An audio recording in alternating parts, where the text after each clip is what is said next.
All right, guys, this video, I'm going to cover what the forecast cloud is, and I'm just going to cover the volume bars at the bottom.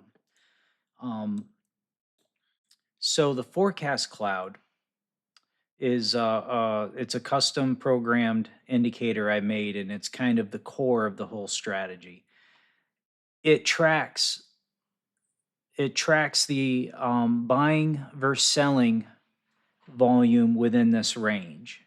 So if the forecast cloud is red, that means there's more selling in this zone than buying. And as the cloud starts to narrow up and get smaller, that means there's buying being introduced into the system. And then it'll change colors from red to long when the buying overtakes the selling. Okay. So and then that's when the direction will change. And then that's when our EMAs are programmed to cross at or about the exact change of the forecast cloud. Okay. So as the selling comes in, as the cloud gets bigger and wider, that means there's more selling coming in. It's very, very strong, right? And then when it starts to narrow up, you see, when it narrows up, that means the selling is starting to come in. Okay, and when the selling overtakes the buying, that's when it turns red. And then when it's red, you see here it was neutral. If there's no cloud, it's fairly neutral. And then as the cloud got big, look, you had the EMA cross to go short. And then you had a small short down to this area of resistance or support, okay? And then as the buying comes back in, it'll cross one more time and it'll start the long signal. Okay. When the EMAs are this tight, you didn't have the confirmation to go long. So there really was no trade because the confirmation didn't work out. This was the confirmation to go long.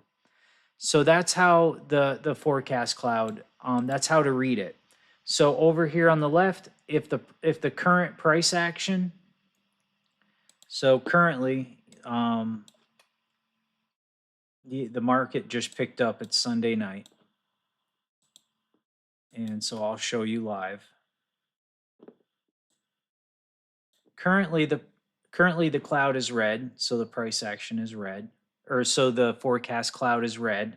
Control EMAs are still in a long. The fast is on top of the slow, so that's green, and we're below the VWAP, and that's red. So we just crossed below the 20. So you can watch the condition of the chart change while you're working. But anyway, that's the forecast cloud. I did want to mention the volume indicator down below because it doesn't really need its own video. It's not really that complicated. So this is programmed to run in a certain volume range.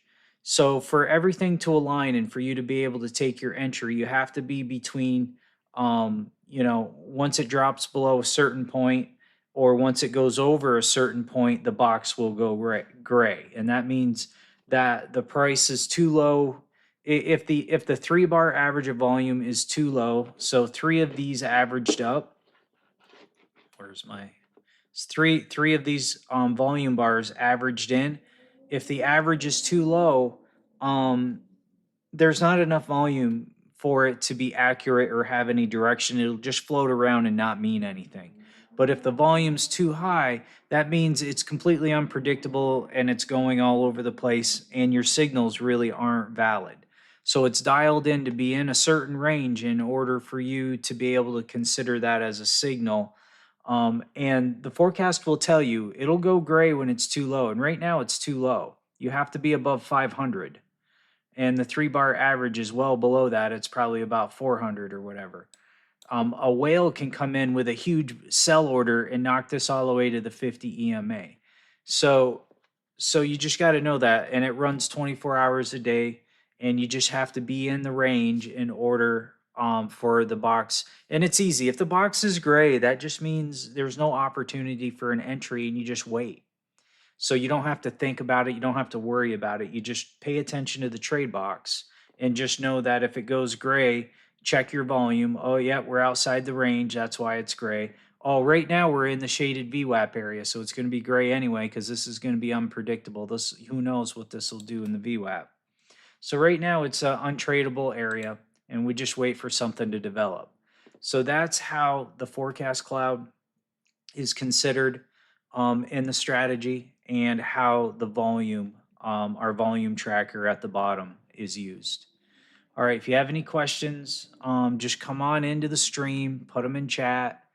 If I don't answer right away, it's because I'm working. I got a full-time job. I work in sales remotely, corporate sales.